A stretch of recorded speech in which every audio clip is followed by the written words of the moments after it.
ఈ 70 సంవత్సరాల స్వతంత్ర భారతదేశంలో ఎక్కువ కాలం ఈ రాష్ట్రాన్ని పాలించింది తెలుగుదేశం పార్టీ. పవన్ కళ్యాణ్ అన్న నాకు తమ్ముడివే అవుతావు వయసు ప్రకారం చూసుకుంటే. ఈ రాష్ట్రాన్ని ఎక్కువ కాలం పాలించింది టీడీపీ. ఆంధ్రప్రదేశ్కి ఎక్కువ కాలం ముఖ్యమంత్రికి చేసింది చంద్రబాబు నాయుడు గారు. ఆయన అడుగన్నా పవన్ కళ్యాణ్ అన్న, మీ చంద్రబాబు నాయుడిని అడుగు, మీ ముఖ్యమంత్రిని అడుగు.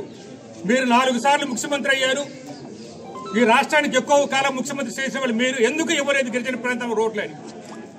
అలాగే మీ గుమ్మడి సంజయ్ రాయ్ గారు 2 సార్లు వచ్చారని అనుంటే బాగుండేదని తెలియజేసుకుంటూ, మరి మన నాయకుడు మళ్ళీ వచ్చే ప్రభుత్వమే మాది, మళ్ళీ మా నాయకుడే కాబోయే ముఖ్యమంత్రి గారు. ఎవరెన్ని పన్నాగాలు పనినా సరే ప్రజల్లో ఇప్పుడు విరక్తి చెందున్నారు. ఇప్పుడే నేను చెప్పాను, ఎప్పుడు చూసినా బ్యాంకుల దగ్గర ఉండేవాళ్ళు, ఎప్పుడు చూసినా షాపుల దగ్గర ఉండేవాళ్ళు. మా అక్కడి చెల్లెలు అబద్ధమాడి మోసం చేశారు. మా అక్కకు మోసం చేశాడు, అమ్మకు మోసం చేశారు, చెల్లికి మోసం చేశారు, రైతన్నలకు మోసం చేశారు, విద్యార్థులకు మోసం చేశారు, అలాగే అందరికీ మోసం చేశారు. మోసగాళ్ళకి తయారైంది ఈ ప్రభుత్వం. మోసగాలి ప్రభుత్వం అయిపోయింది. అసలు కూటమి ప్రభుత్వం కన్నా ఈ ప్రభుత్వం మోసగాలి ప్రభుత్వం అంటే ఇంకా బాగుండేదేమో. ఇది మన పరిస్థితి ఇలా ఉంది. కాబట్టి ఎప్పటికైనా కాబోయే ముఖ్యమంత్రి జగన్మోహన్ రెడ్డి గారు వచ్చే ఎన్నికల్లోనే తప్పకుండా అఖండ విజయంతో మెజార్టీ తీసుకొస్తాం. ఎందుకంటే ప్రజల మనసులో నిలిచిపోయాడు జగన్మోహన్ రెడ్డి. ఆయన రేపు చేశాడు, ఈరోజు అందరూ బాధపడుతున్నారు.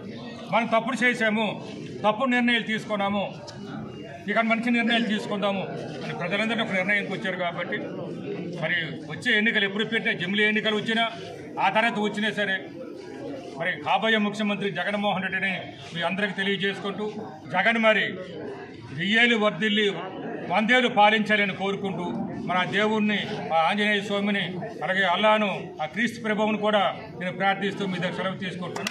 జై జగన్, జై జగన్, జై జగన్, జై జగన్.